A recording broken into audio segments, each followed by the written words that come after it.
guys, Toya. And this is Tech Beats and Bytes. So we have finally got out of the house. We had to get outside. So we are here at Pam. You see the beautiful background right close to what everybody thinks is all of Miami. Right. You see the bridge? Everybody going across to the beach? Oh, no, they ain't going to the beach. They just going to work. Right, that so part. We have a special guest here, but we're not going to reveal them yet. Going to get into some quick things. Secrets. The only season that seems to matter, the first season of Call of Duty begins in January 24th. Now, for some of you that might be kind of awkward, but if you know how fast esports is growing, that's pretty much a big deal. So January 24th, 2020, Minnesota Rocker will host other 11 teams in a collection of 5-on-5 Modern Warfare in the Minneapolis Armory. Now, this is a big deal because the family behind the Minnesota Vikings has invested into Rocker, which is a esports team. That's what's up. So if you wonder how much the Minnesota Vikings actually care about football anymore, that should be your answer. They see the future. Right. It ain't that loyalty no more where it's just about football. Walmart is going green. Not talking about better products or anything, but Walmart in the green dot is joining establish a fintech accelerator. Now this should be very interesting, Toya. I'm very curious to see how this is going to work. They have a new accelerator that focuses on the intersection of retail, taking more of your money from Walmart, and consumer financial services. The accelerator, called Teflon Labs, will help startups develop solutions that integrate omni-channel shopping and financial tech, which can be aimed at either consumers or businesses. So we're looking at that. They're trying to call this a banking as a service platform. Okay. So BaaS. Isn't Green Dot already having problems? I've heard things about their customer service though. Possibly, but again, right? So when you're talking about how to expand and how to also revamp your branding, that's how you can do it, right? So you're always looking for new PR. So if you do have bad PR, you can release new stuff to get a new story talking. The president does it all the time. Like take a book out of 45 playbook. That's what you do. You got something negative going on, you spin it and you release something new. So either way, I think this is pretty hot, especially because when you're talking about how much Amazon dominates the space when it talks about retail giants, Walmart's like, wait a minute, pause, we're here too. This is what we're doing. So I think that's pretty hot.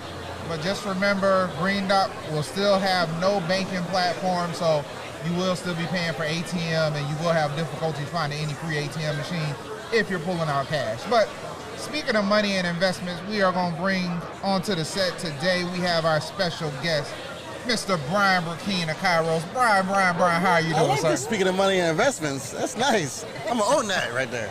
You got to have that intro. Bring it into it. So, Brian, we are here at Capital Days with Venture Cafe. But before we really jump into Venture Cafe, I wanted you to tell the world, or at least tell us your story of what you have going on and what do you see in place and where are you at? Because, you know, you've made some major transitions, I would say, in the last 6 months. So what do you have going on these days? Yeah, firstly, what I'm doing now, and then we'll talk a little bit about where we're going. So, Brian Brecky, good to be here with you guys. You got to talk loud. Talk up. I'll talk up for the people. I'm the general partner and co-founder of Lightship Capital. We invest in women and minorities. We're usually the first investor, so we'll invest about $125,000, $150,000 into early stage companies, and then we hold back another $400,000. Hold on, Brian. You got to talk like you're talking to us. The mic can hear you. I can't hear you. All right. You got just talk up. We don't have no headphones. We got no headphones. Yeah. Sorry, y'all. We're not ESPN. We're trying to work with the noise. Yeah, there you I'll go. talk loud so they can hear me, but look this way. Completely normal. It's completely normal. We're gonna lower it down on the other end, but you gotta talk loud so we can hear you. Gotcha. ESPN stole our headphones Good to this morning. see you again, Michael. You look great today, even though I'm not looking directly at you. This is the power and the magic That's what it is. of That's technology. Now I hear you. So, I'll start over again. My name is Brian Brecky. I'm the general partner of a firm called Lightship Capital. Lightship Capital invests in women and minorities, usually their first institutional investor. We're a venture capital fund. We invest about $125,000 into those companies and then save a little bit of money in the back so that when things get tough, we can support them in those tough times as well with another $500,000 or so. We think it's a great opportunity because as we all know, women and minorities are underinvested in this country and represents the best investment opportunities. So what we sell to our investors is, help us to help you find these opportunities, and we can all do well by helping them and really make the world a better place. All right, so Brian, we've been talking about this on the show, and we're trying to figure out what sectors are Lighthouse, like what are you Lightship? What are y'all investing in right now? Like, what's the sectors? What's popping? What's happening? Let's get y'all excited. Yeah. What are y'all seeing that maybe we don't see? Because we think it's kind of slow right now. We see a lot of repetitive things, but what's really out there that's catching your interest? Yeah, I love this space. We receive about 3,000 applications a year for investment. 3,000 applications a year. Because the need is so great, so great. Of those, we'll have conversations with a few hundred of them, and then whittle that down to so 3,000 down to 100, Toya. Yep. And then we'll make about 20 investments from that entire group. Now hold on, before you go, I want people to understand that this is what it takes to get in front of a VC. 3,000 applications reduced to 100 that they're really reviewing, and they do a deeper dive into possibly interview and bring them in. And then out of those 100, you get down to maybe 20 investments. That's correct. So when you start looking at your business, the first thing to start thinking is, if there was 3,000 people in the room, could I knock off 2,900 of them? Yeah, and you should believe it. Right. That's just to get into the door. It's competition. And that's one of the things that they were talking about today in our sessions was it's business, right? Right. And so often we as entrepreneurs, we're very passionate about what we do, and we get caught up in the feelings and lose sight that this is a business, and VCs are looking for business opportunities to make returns on their investment. Like, we have to sort of think about that when we're talking to it so we don't get our feelings hurt so easily. Because they will get hurt, especially when you're talking to Brian. He's polite, but he gets to the point when he's letting you know. And it's good to know that I do understand, however, how hard it is. Famously in my last business, I pitched about 1,000 investors. I only got 120 yeses, right? And basically 900 no's. Yeah. Right? So there's a lot of no's that are out there. And my no doesn't mean that you don't have value. My no doesn't mean that you're not doing a good job or you're not working hard. But what it does mean is you didn't beat out the other 20 compared to the 3,000 that we saw. So you could be 25, it just wasn't enough to make the cut. And if you're top 25 and 3,000, you're still amazing. You got to believe that too. Yeah, that's a good point. And that's someone brought that up too, about how often if the no may make you feel like you're not valid, like your business isn't valid and it's not good, which is not the case, which is what you just brought up again. Really, really good point. How many times have you had to have conversations with companies though? Because if you guys, Capital Days, of course, is bringing entrepreneurs and investors today, so that's why we're focusing on with this episode. Yeah. How many times have you had to kind of talk to a company and just let them know you're right there, but maybe you should pivot? And I know sometimes people find it hard to digest pivoting because they feel like, oh, I messed up, versus learning. So how many companies have you had to kind of slow them down and just be like, hey, you're right here, but maybe just go this direction and come back to me in 6 months or a year? Yeah, all the time. If somebody's a no and a close no, they're probably really, really close, and it is just a little course correction. The best founders don't care. It's all about, can I get this idea as far as it can go? And I have no pride in authorship, right? Whatever is the right way, whatever is the right path. You famously have an amazing product company. If I told you you could make $10 million by changing the color to orange, I believe you would change the color to orange, right? Yeah, not a problem. Especially what's the hex value? But there are some founders. You want a Nightmare Before Christmas orange? What kind of orange? Right. What shade? Spring orange or Halloween? What you looking for? But there are some founders that are so wedded to the idea that they won't pivot, they won't change, and those founders don't tend to be very successful. And the funny thing is, I remember when we bought our business partner on for the microbrewery, and one of the first things he was like, "Is this the logo?" And we're brand guys, so your first thing you might be like, "What do you mean? Is this the?" Right. But as soon as he said it, it was like, "No, that's not. We plan on doing that. We plan on doing about 100 different logos. We want a different logo for each beer that comes out." But that was actually the direction we were going. Right. Yeah. But as long as the name stays the same, we didn't really care about everything else. Yeah. So it didn't matter. And we should just add on that a little bit. We should talk a little bit also, though, about core values, right? Yeah, what really matters. So there are things that don't matter, maybe like the color, right? But then there are things that do matter. Like, what if I had said to you, maybe we should work on a different demographic of women? right? That doesn't align with your core values, and you can't ever give those up.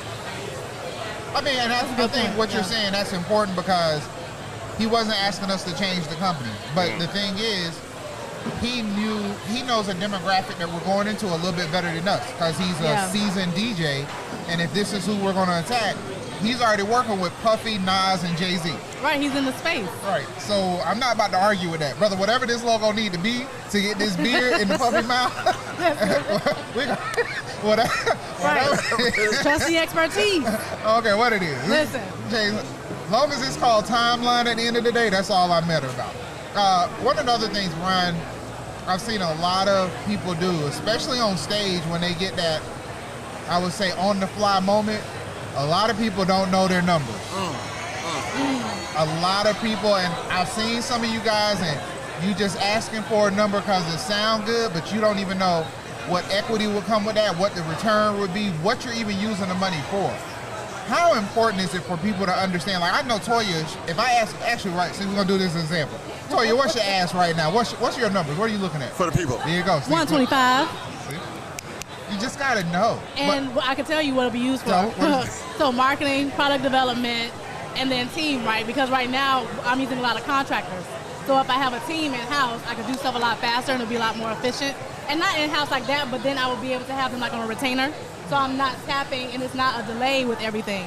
That's just 3 of the things, but I'll just leave it there. But yeah. Now, see, I know, Brian, having a team with some people, they want to know that you have the talent behind you. So hearing what she initially said, what are any drawbacks that you could have or possibly will have? I mean, it's tough because she's actually very good. Oftentimes what you hear is... y'all know we good. Oftentimes what you hear in her same example would say, I'm asking for $5 million, and we're going to roll it out just in Miami. And the question is, why would you need $5 million to roll it out just in Miami, right? She's saying, I know exactly what I want to do with these funds, almost down to the $1,000 or so. That's really a key difference.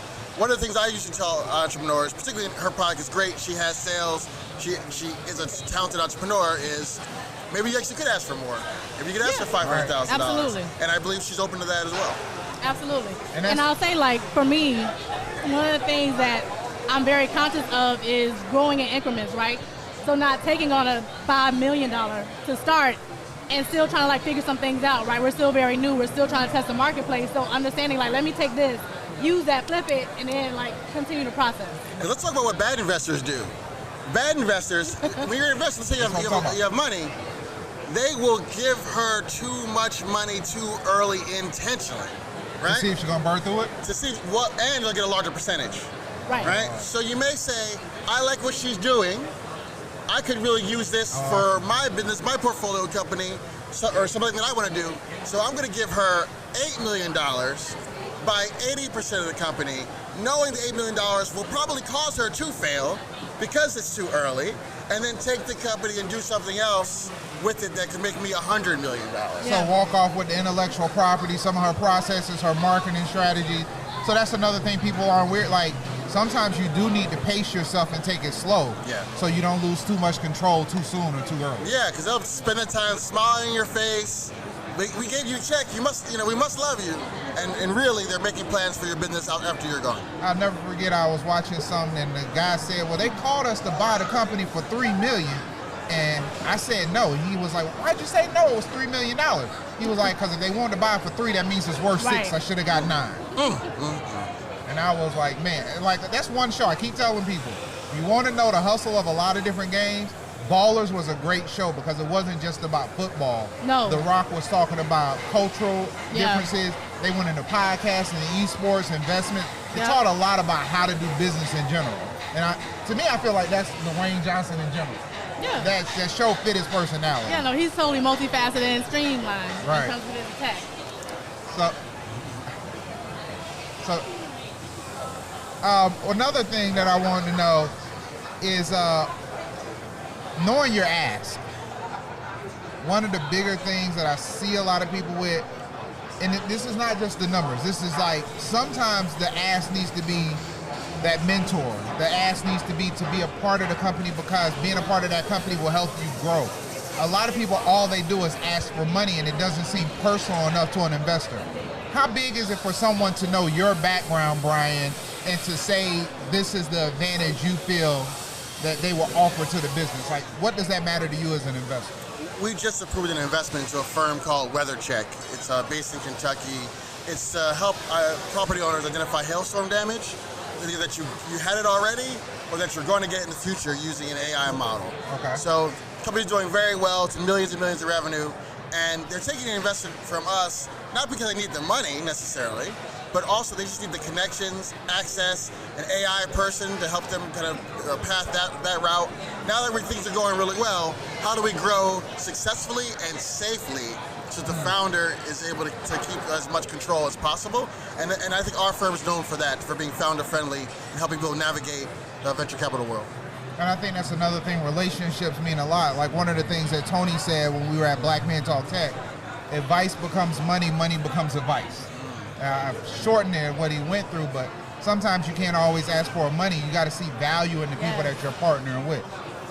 Toya, I know you got a chance to work with, we had bought on the show, and that was right when you were, what was it, Mina, what's her name? Yeah, Miko. Yeah, Miss Jessie. Yeah, with Miss Jessie. Miko Branch. Yeah. And that was Miko Branch, and that was in the, I would say you were kind of wrapping up the product. You were getting ready. How did that little bit of interaction with Miko help you as far as just guidance of how to take your product, or did it help at all? No, it definitely did. I love Miko. She's a wealth of knowledge, and it's important, right? Because not only is she a product business owner, but she's also a hairstylist, right? So she uses tools and products and things like that. So she's coming at it from a very different perspective. And so in our initial conversations, hearing how she viewed what we were doing and seeing a lot of her journey in what we were doing was invaluable. Just to have that reassurance and that sort of like, I see you, sis, I love what y'all are doing, I'm here to support, was everything. And that's kind of what we continue to get, which is that validation is so important, because even though we may not have had that big raise in terms of funding, but we know that customers are out there who love what we're doing. We know that we have a product that works, and we know that we're making a difference. So that helps to keep us moving forward on this journey, because it's hard. It's not easy by any stretch of the imagination.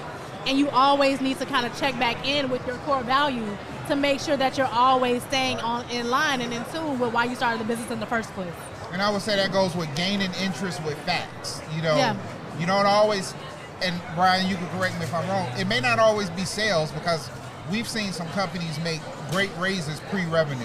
Yeah. Facts do not always equate to sales. Sometimes factual information can be testimonials, collection of data to show that your product or service is needed. Right. But what's the best way for somebody to present facts to an investor, Brian, if it's not actual revenue or statements of cash That's flow? a good question. A couple of things. If you don't think your business is going to do a lot of revenue, don't do any revenue, right? So that's really, really key. Most of us was like, oh. Yeah, I know. Oh, okay. Okay, got it. Well, you know, because like everything in science, if it doesn't exist, then I can't judge it, right? So if you don't have no revenue, I'm saying, okay, we're not gonna look at revenue. Let's look at growth. Let's look at number of web hits. Let's look at, how fast they're onboarding people. If you do have revenue, I'm gonna judge you based on how much revenue you have and where you should be. That makes a lot of sense. If you're not ready for that, don't do it. Don't do it. Yeah, I mean, and you know what? I think, gauging with what you said, I'm thinking about the scooter company that was showing his growth in that presentation. And he said it was pre-revenue, but you saw the potential. But if his growth kept going, the revenue comes with it, because you can make revenue, especially in tech, you can make revenue in so many different ways. Right. Data collection, advertisement, product placement, there's so many different ways. So a lot of people out there, like, it's like one of those things, if it's not your best asset, don't brag about it. Exactly. Just play to your strengths. Yeah, play to your strengths, leave it off the table, because as Tony, another great thing Tony said, or actually this was your panel when we was talking about the fact of presentations and how you have to adjust. Will Crowder made this. And he was speaking of, sometimes you might go in there with a 12, 20-page presentation. The person is going to try you on purpose, tell you they're busy, they got to go somewhere, and you only have enough time to present 6 pages. Yeah. And you got to know what are your top 6 pages and what matters the most. Yeah. And when you get there, you gotta be ready to go. You gotta be on it. So what are your 6 things? And I always tell people, that should be your mantra anyways. Get those 6 out, and if they ask for more, go to the other 6 after that. Go to the backup. But always you got to come out punching people, because if you come out too slow, people will be like, yeah, so what I'm going to do is give you this email. And I've heard that before. Send me that email, and that email never get returned. Like, and one of the panelists this morning, in the session this morning, was saying that how he would get 33-page decks. And he's like, if not by page 6, you haven't asked me for the ask, or I don't even know what you're doing. Like, no interest. Right, tossing the deck, tossing it out. Brian, a lot of people come into stuff because it seems popular and it seems easy, but they don't actually know the market that they're getting into. How much does that hurt people to not know the competition or not know those surrounding them in the market? Yeah, it's almost uninvestable, right? If you don't know anything, you never worked in the industry that you're building a company in, and you want to kind of learn, we have a saying amongst investors, don't let companies learn on your burn, right? So, that's good, that's a quotable. You can. But I know about 80% of the people that get investments, they get to do that. Yeah, well, there's a larger question about. Right, Toronto's. Yeah. Majority groups versus minority groups. Get to do very that. different. Very different. Yeah. But at least in our case, come to them with an industry that you know, that you've been working in, you've had maybe some success in, and it's much easier for them to believe that you're going to have more success in that area. So, what are the top 2 or 3 things you notice about somebody that makes them stand out? Top 2 or 3 things. They present well. Okay. Presenting well is really, really important, because your job as a CEO is to convince employees to work for you, investors to invest in you, customers to buy the product. And if you can convince people to do things, your likelihood of success is very low. So, yeah, presenting well is really important. Clarity of the idea. I'm an ex-Appler, so I prefer good design.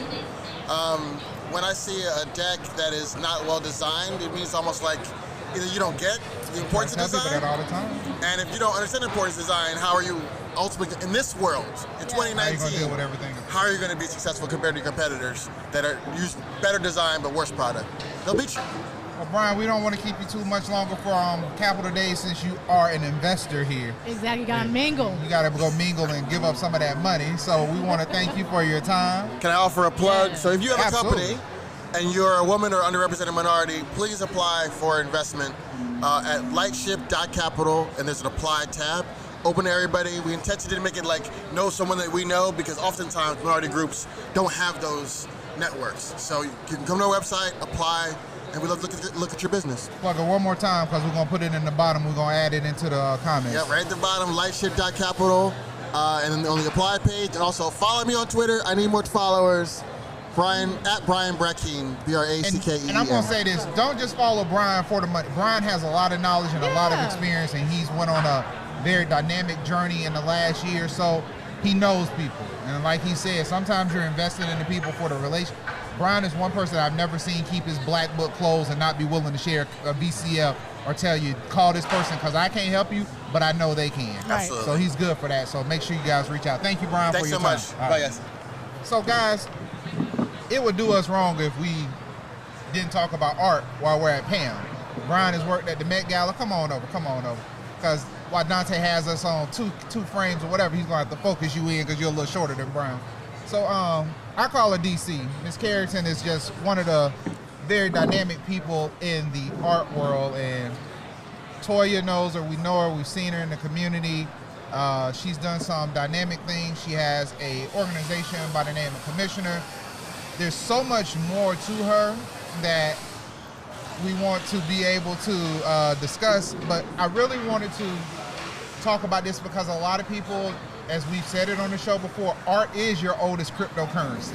Art is just like cryptocurrency. The value of art is what somebody's willing to pay, but the knowledge of the curators and the knowledge of the people that put these collections together is priceless. Yeah. And understanding that art and understanding how they work there, it's a whole different battle. So can't be at PAM without putting her on camera. So absolutely. Introduce her to the stage.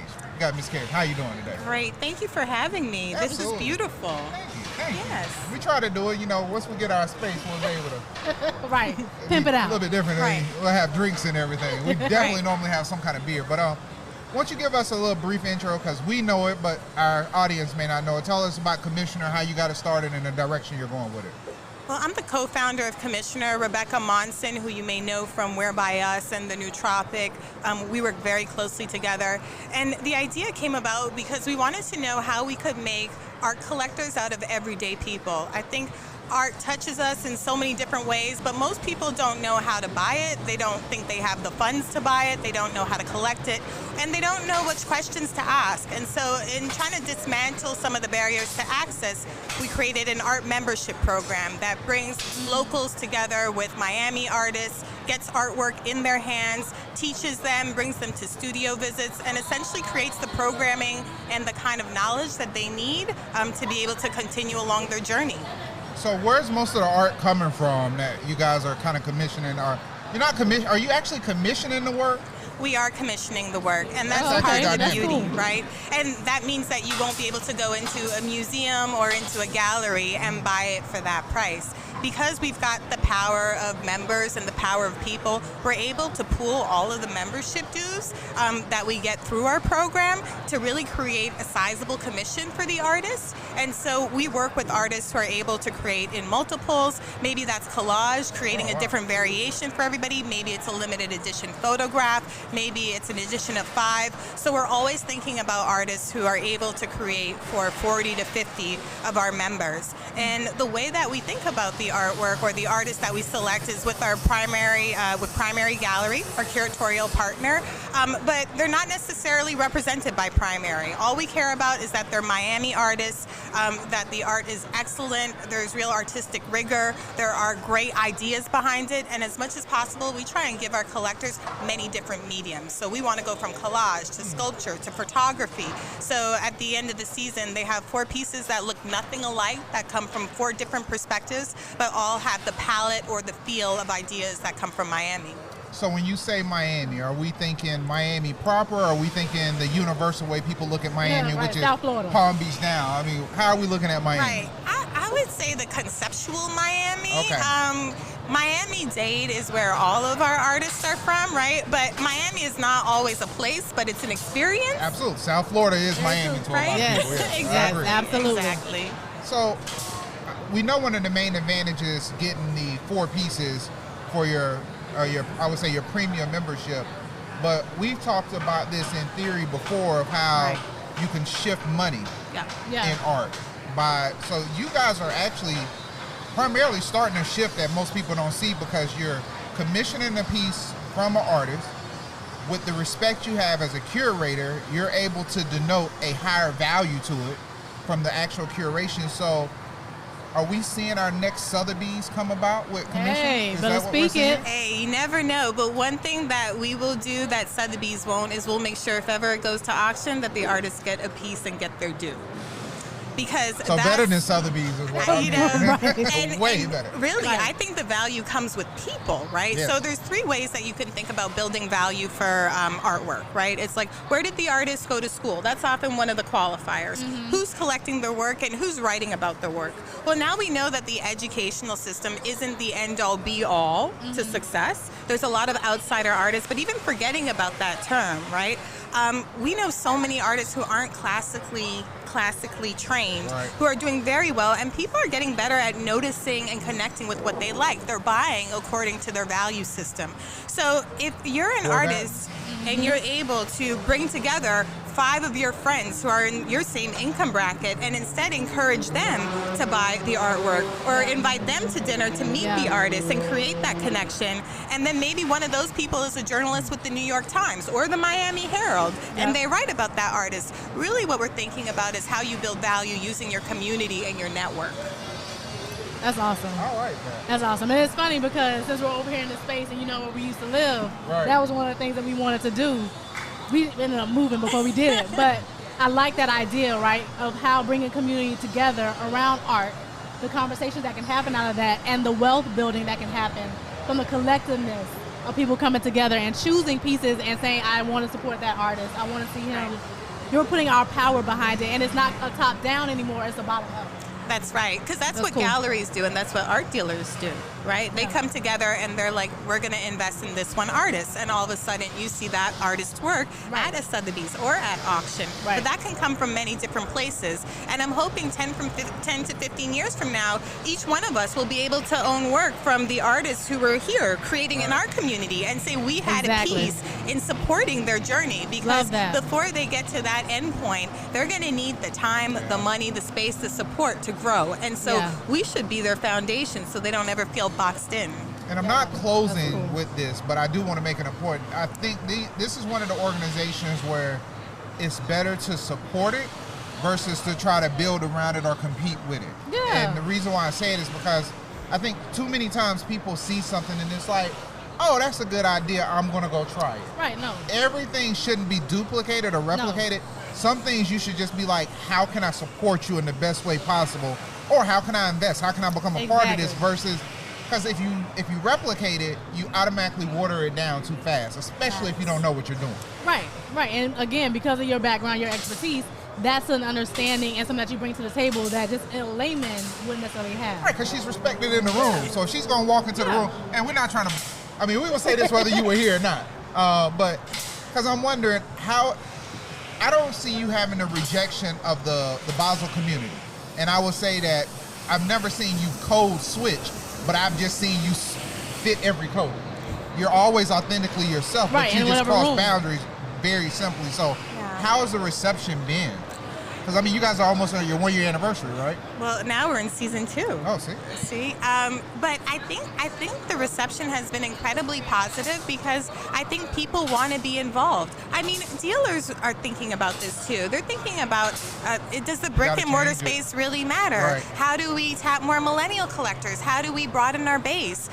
We are collecting, or we're selling a lot of work of Black and brown artists. How can we make sure that those works are going in the hands of Black and brown people? So everybody is thinking about how to make money, but also this diversity, also this inclusion question. But I think that the reason it's been so well received is because of the power of community. We've partnered with a lot of folks, and really we're just trying to strengthen our relationships and work with people who are doing incredible things in their own lane and at the top of their own game. I mean, one of the most rewarding things for Commissioner, in my opinion, is the fact that people transition out of our program because they've gotten the knowledge they need, and then they go commission their own work, and then they go make their own relationships. So in empowering, so in some ways, it's not, I don't think the model is being copied, but it's being expanded on. And I think more collectors in the space is good for everybody. That's just good business. I just feel like that means y'all need a pro version of Commissioner, because it seems like, I don't know, I just feel like you guys would do so much, not that you're not doing good, but even better, taking people through that whole journey, because it just builds more power. It does. You know, and it's, to me, it's like your Beats mixer, your Beats Solo, your Beats Solo Pro, and then your Beats Studio. If you have something where you're just consistent, because I don't see a problem with you or Rebecca actually managing someone and doing that. Right, but if it comes with that, services. Yeah, if it comes with that stamp at the end of it, I would feel like, okay, I'm here, but by the way, go talk to my agent. Right. Now I'm 3 times more. Because then the artist can be an artist. Yeah. And then they have the admin, curatorial side of it. So in other words, we're here to tell you that we expect you guys to grow into it. That's why I'm here. That's why I'm here too. We want to be in every second city in America. We want to be doing this with awesome partners. But going back to your previous question, I think the other reason we're getting a great reception is because we really are working with everybody. Like when we bring when we're doing a master class, it's not Rebecca or myself or Primary giving it. We're bringing them to Mindy Solomon Gallery or David Castillo Gallery or another local gallery here in Miami. We're not only choosing gallery represented artists, we're looking at independent artists and artists who are working in different lanes or in different sectors across different platforms. So as much as possible, right, we're really trying to mix it up and get everybody involved. And you know what? I mean, I know you've been asking me. Yes, I will do my membership. Thank you. You heard it, gal. I got to do it. But I'm just trying to decide. Even if I don't do the 1,500, I plan on buying 4 pieces. Right. But like, I've been walking away from watercolor, and there was one of the conversations I was having with somebody, and it was like, you know, I just don't want to do watercolors because they're not respected. People don't want to put the money into it. But one of my favorite forms of art is Black exploitation. And that was all done in watercolor, and the honesty behind it, and I'm just showing people perspective. The honesty behind it was because black artists back then couldn't afford the high-end materials to do it, so watercolor was their option. So if you have a story, right? If you have a story with what you're doing, it makes it totally different. But that's why it seems so important, like you said, the reporters. You can't validate yourself. Doesn't mean you always need to be seeking validation, but someone has to believe in you, and it seems like you guys are like the AA support group for artists, like or pipeline. No, We can call it a pipeline. Yeah. Don't give up on it. Like this is thank where it's you. at, and I think you guys are doing something that's really important. But I just see a whole nother level. No, it can expand, especially in Miami, right? The art scene down here is it's like growing almost like tech. Yeah. It's an exponential growth down here. So I think it's prime time. It's hot. Now, has this crossover into the Latin now? Is your investments going to Latin America? Has it crossed over there yet, or do you see that opportunity? I think we see the opportunity, but right now we're really focused on the country. We're thinking about second cities that have shown that there's a high level of civic engagement, civic interest, and What there's cities? a lot of. Because we need to know where to put our investments. Can you list some of those potential Well, cities? you know, we're looking at Detroit, we're looking at Baltimore, we're looking at Oakland. Today, I'm looking at Atlanta. Okay, I was You wondering if know, Atlanta. so there's some wonderful schools. A lot of there's some- cities you name are very historical, also. That's a lot of right. depth. That's right. And you know about the watercolors, don't invest in watercolor. People, collectors were saying don't believe in black expressionism. There's no such thing as black abstract artists. That's because black people don't think that way. So the minute somebody starts telling you don't invest in a watercolor or don't invest in this kind of art, you're probably onto something, because that means that they're following the trends instead of creating their own, and they're not really Exactly. thinking about the ideas behind the work. So And I that's where will- you need to see something that other people aren't seeing. But that's why I have you as a friend, so you can come in. Because the funny thing is I have this particular concept that I've been thinking of, but when I saw Dolomite, I realized I couldn't make it an idea no more. I needed to do it because somebody else is probably paying attention and realizing there's a whole era of history there. So I just need to get this stuff out. Do You it. gotta just do it. Do it. All right, become So- a member. Join as a patron. You should focus on this artwork, because I know you are an artist. I knew you as an artist first. Right.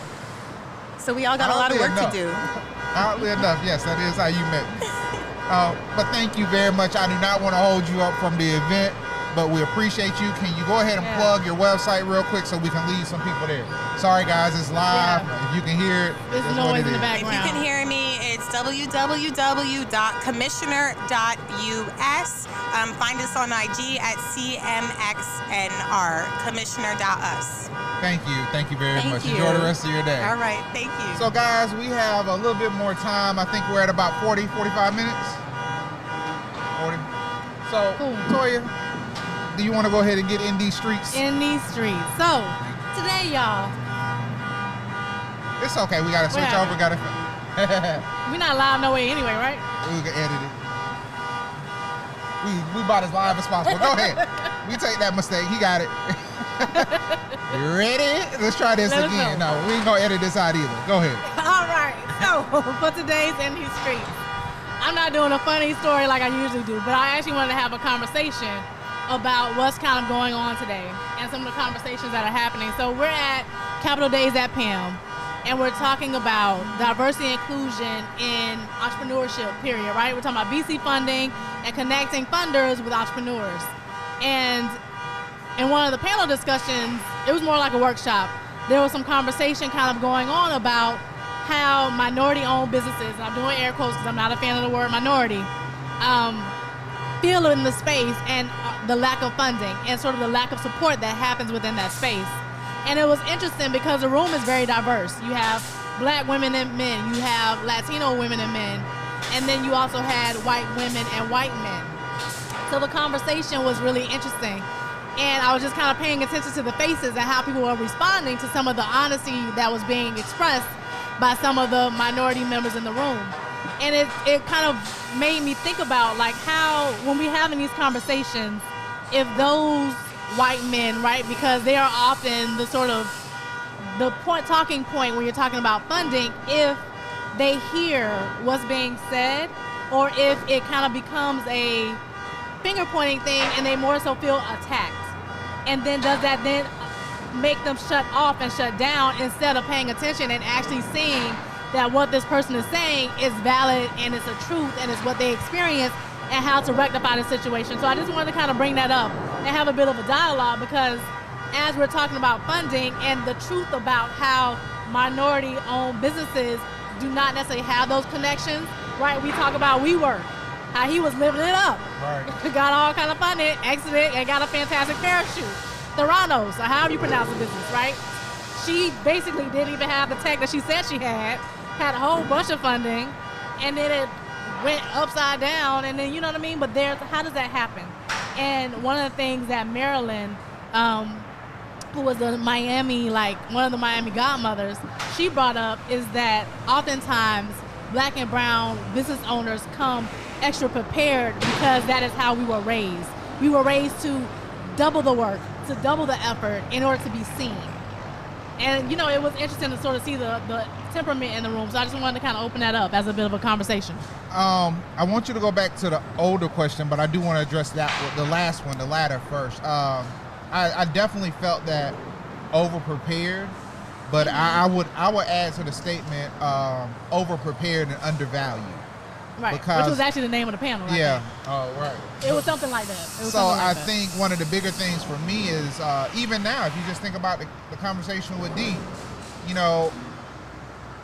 instead of just doing something and taking that risk, we're taught to almost prepare to the upteenth power, to where you almost put yourself in a position where you overthink things. Yeah. And sometimes when we overthink it, because we already know we don't expect the same kind of forgiveness. Right. So where somebody can come in and make the same mistakes and they're like, oh, it's okay, just try again. Or, oh, it's okay, yeah, we understand what you were trying to say. We're in no same situation, and you make that mistake, and it's like, oh. She don't know what you're doing. Yeah, it's a wrap. Like, it's funny because somebody had asked me today to send some pictures of my artwork, because I am going to get back into art. Nice. And with that, I found one of my older pictures of me 8 years ago when I had my dreads. Mm-hmm. And I'm not looking at my picture with my dreads thinking, oh, I could lose 10 pounds. I'm remembering that I lost a $70,000 contract with Dante when I had dreads because of how much I was judged just by my hair. Yeah. So I cut my hair and I cut my dreads just so I could present in different rooms. So I think that struggle of what you're talking about, of trying to empathize with someone, to explain to them the hardships of what we go through. Yeah. Not for acceptance, but for them to be aware of what they do, sometimes does come across more so as a finger pointing thing versus like, no. I'm not mad at you. I've been taught to deal with this and tolerate it, but I want you to not make the same mistake your predecessors or your peers have made. Right. And how can we build and grow from this instead of you walking away with your feelings hurt or feeling as if we just always play the victim and nothing ever goes right and it's just so hard. Like, no, for real, this is stuff that happens. But I think it's kind of like that whole thing with the aspect of politicians. Politicians always talk about racism at the black church. Why are you talking to the oppressed about the oppressor versus talking to the oppressor about changing their ways? Right. And I think that's one of those things. How can you have a real dialogue? Like, no. I almost lost it 3 times a day. And I'm going to tell you why. Everybody keeps talking about the search of this talent. There's 106 HBCUs. Just go. Yeah. Like, you don't need somebody else to put together an event or a convention. I can't think of a single HBCU that if a Fortune 500 company or if an international company called and said, we're looking for this kind of talent, can we set up in your gym, your auditorium, your student union and recruit, that an HBCU would say no. And those HBCUs would recruit from the surrounding community. Yeah. If you go to FAMU, they'll still recruit the black students from FSU. But yeah, because we don't know about it anyway. We got friends there. Like, I don't understand this lack of diversity that we speak of when there's so many pools of talent. Like, better yet, all these Fortune 500 companies, won't y'all just fund all the black student unions at your PWIs and let them do the recruitment for you? Like, it's too easy and it's too many opportunities where it's starting to sound unauthentic that you're still using the lack thereof as the reason for your excuse. That's the part I'm right. And that's what I was past. going to say. It's effort, right?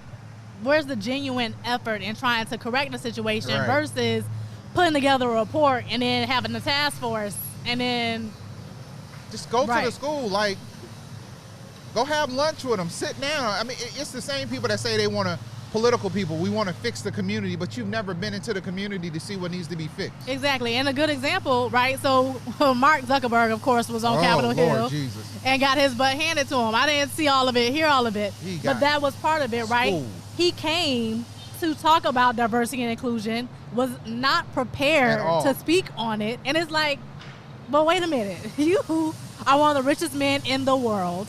You have a company that owns all of our data, and yet you did not take the time to truly realize what this is and to make good on what you're supposed to be here to do. So you really just here to bullshit us and not really do your job. And you wasn't really serious about talking to me today. You was just up here to show yourself. And you can't even see Maxine. Where's your chief diversity officer at, Mark? Because she don't have no voting power, and she can't do nothing, so you can't even have her talk on your behalf. Because she's just a token. Like, y'all don't want to fix this problem, but Right. So that's in these streets, y'all. that's all the way deep into the streets. Like, Right. that went into the gutter. So, I mean, I believe opportunities like today, Toya, are great opportunities, Yeah. but I don't think every conversation has to be raw, but I think efforts and connections have to be a little bit more genuine. Absolutely. Like, what are we actually trying to accomplish? What's the most effective way there? Because it may not be fast. Right. What's the most effective way there, and how do we get there to make it work? And But- what's the for real outcome? Like, what is the tangible outcome? And I- One-to-one.